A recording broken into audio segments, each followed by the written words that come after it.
Bonjour à tous, salut YouTube, j'espère que vous allez bien, ça me fait très plaisir de vous retrouver sur la chaîne pour ce nouvel épisode des news mobiles et smartphones.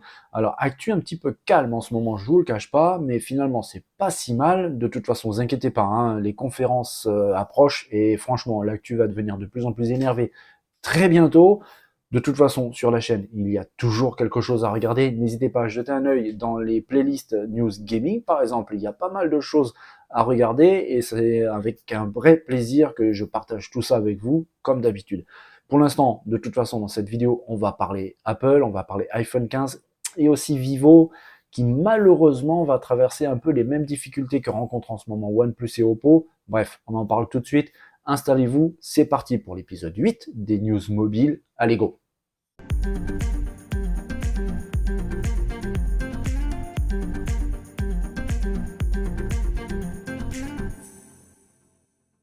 L'iPhone 15 approche à grande vitesse. Normalement, il est attendu pour ce mois de septembre prochain, donc c'est pas si loin que ça. Juste avant, il y aura la WWDC, cette célèbre conférence de Apple, surtout axée sur le logiciel, donc pour les développeurs. Là, cette fois-ci, il y aura quand même pas mal de news en plus du logiciel. On attend aussi des news hardware. On en reparle bientôt. Mais l'iPhone 15, c'est vrai, approche et avec lui, beaucoup de rumeurs se font de plus en plus présente. Il y a des photos qui commencent à fuiter, des informations qui commencent sérieusement à fuiter. Et par exemple, des designers ont réussi à réaliser des concepts sur l'iPhone 15 Pro, tirés tout simplement des informations révélées par les fichiers CAD, ces fichiers assistés par ordinateur, qui servent par exemple aux fabricants de housses de protection, de coques, de réaliser leur matériel. Et donc les designers ont réussi à faire ces dessins, ces conceptions plutôt bien réalisées de l'iPhone 15. On y voit par exemple un iPhone 15 Pro à droite avec des bordures extrêmement fines. En effet, normalement, à sa sortie, il devrait être l'iPhone, le téléphone avec les bordures d'écran les plus fines du marché. Alors bien évidemment, la concurrence ne va pas en rester là. Très vite, d'autres smartphones vont arriver avec aussi fin, voire même encore plus. Mais en tout cas, quand l'iPhone 15 sortira, le 15 Pro, attention, le 15 Pro, il aura les bordures les plus fines du marché. Ça, c'est une certitude. On y voit aussi, poussé, obligé par la Commission européenne, l'USB-C qui arrive enfin sur l'iPhone. Après, il semblerait que ce soit un USB-C plutôt limité, mais quand même, il y aura l'USB-C sur les iPhones. Enfin, j'ai envie de dire, beaucoup d'informations. Normalement, l'iPhone 15 Pro devrait avoir pour la première fois un capteur photo périscopique.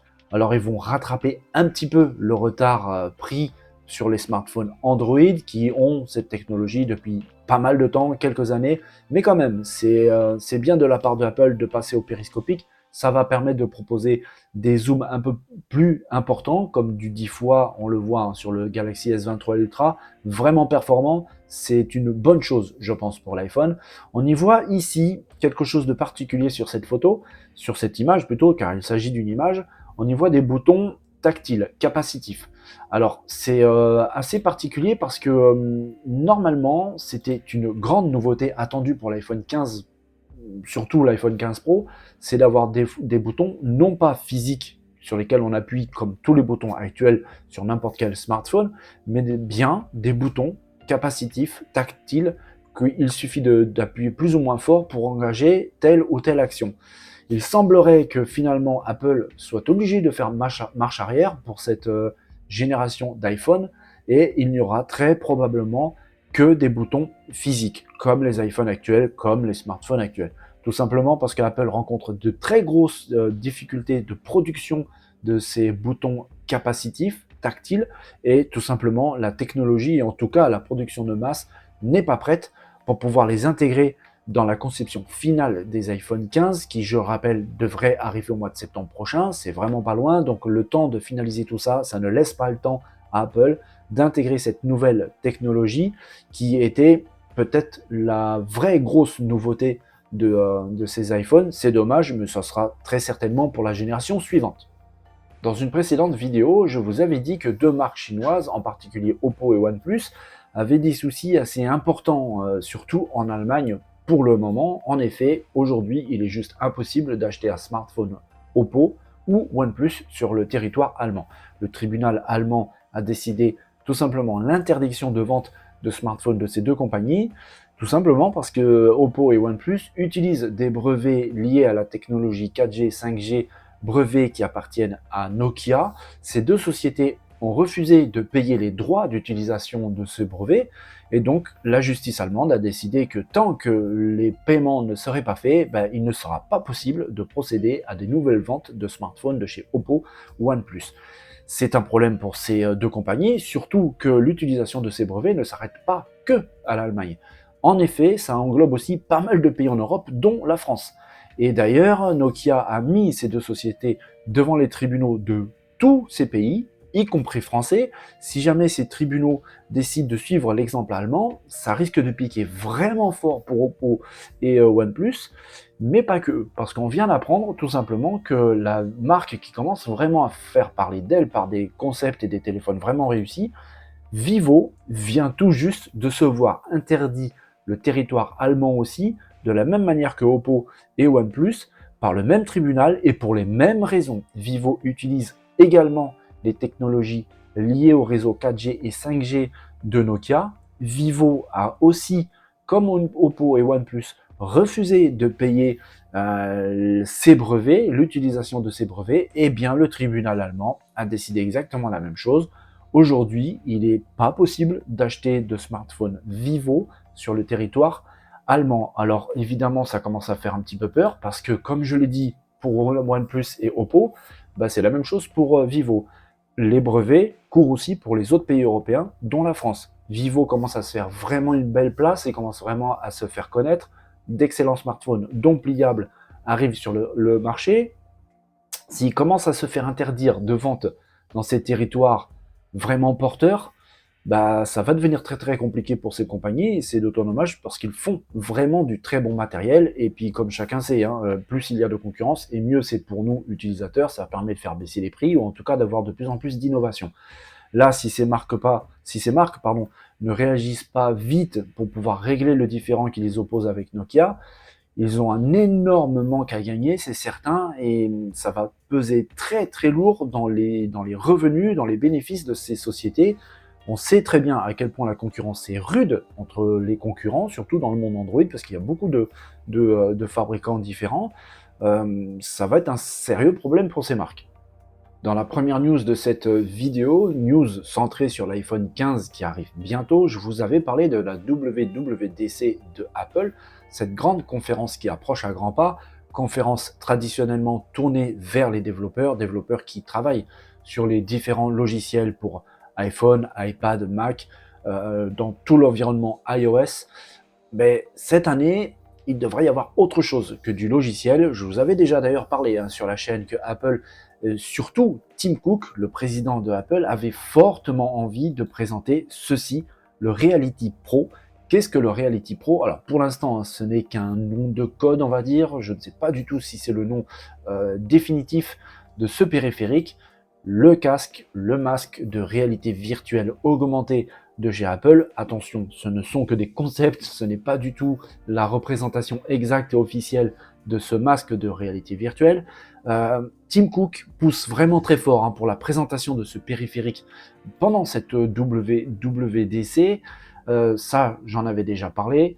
Un analyste plutôt bien renseigné dans le monde de Apple et de iOS, Mark Gurman, qui d'habitude ne se trompe pas beaucoup, a même déclaré que ce masque de réalité augmentée de Apple serait carrément la star de cette WWDC. Donc imaginez qu'un périphérique, un objet hardware, soit la star d'une conférence dédiée au logiciel. Imaginez un petit peu la portée de la chose. Tim Cook vraiment mise énormément dessus. J'avais déjà dit d'ailleurs que, à mon avis, mon pressentiment est que Apple a envie de faire de ce casque le nouvel iPhone dans un futur proche. On verra quand la technologie arrivera à maturité, parce que pour l'instant, ce n'est que le début, même si, évidemment, Apple va proposer quand même quelque chose de abouti. Ce masque, d'ailleurs, devrait être totalement autonome. Pas besoin d'un iPhone pour qu'il puisse fonctionner. Le seul impératif, c'est que apparemment, on devrait être obligé d'avoir une ceinture avec les batteries à l'intérieur. oui, le masque aurait besoin de batterie, bien évidemment, puisqu'il ne sera pas connecté à un iPhone par exemple, il ne sera pas connecté à un iPad, mais il aurait besoin évidemment de sa propre source d'énergie, et donc l'utilisateur devra porter apparemment une ceinture équipée de batterie pour pouvoir faire fonctionner ce masque. Il aurait son propre système, et d'ailleurs pour ça, Apple, pendant cette WWDC, va dévoiler aux développeurs tout ce qu'il faut, tout le matériel logiciel pour pouvoir porter des applications pour ce masque de réalité virtuelle. Pour l'instant, on n'a pas de date de sortie. La présentation, normalement, c'est pour cette conférence. Certains disent que dans la foulée ou la fin de l'année, Apple lancera ce périphérique à la vente. Personnellement, je verrais ça un peu plus loin, plutôt pendant 2024, début peut-être, mais en tout cas pendant 2024, parce que déjà, rien que pour la conception d'un tel objet, la production de masse, ce n'est pas rien. En plus de ça, on parle d'un prix entre 2 et 3 000 $. C'est pas rien non plus. J'espère qu'Apple ne va pas se casser les dents dessus, parce que par exemple, Meta, la maison mère de Facebook, a vraiment du mal à imposer son idée de métaverse. D'ailleurs, Facebook, enfin Meta, est en train de changer de plan drastiquement concernant son monde de réalité virtuelle. On verra ce que Apple va proposer comme utilisation, parce qu'en fait c'est ça qui fera la différence de l'acceptation ou pas de ce masque.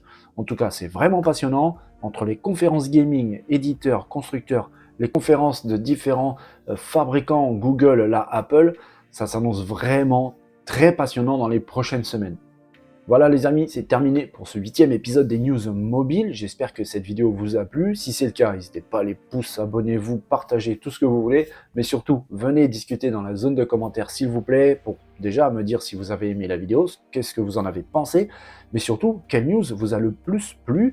Est-ce que vous êtes intéressé par cet iPhone 15? Est-ce que vous l'attendez? Ou est-ce que plutôt vous regardez vers l'iPhone 16 qui semble beaucoup plus prometteur? Est-ce que la réalité vous parle, la réalité augmentée vous parle? Est-ce que ce casque de Apple vous intéresse ou pas? Qu'est-ce que vous pensez de la situation de Vivo et même à la limite des autres constructeurs chinois, Oppo et OnePlus? Bref, la zone de commentaires est faite pour ça, pour échanger. Alors échangeons. En attendant, je vous souhaite à tous une belle et bonne journée. Portez-vous bien, je vous dis à très bientôt. Bye bye.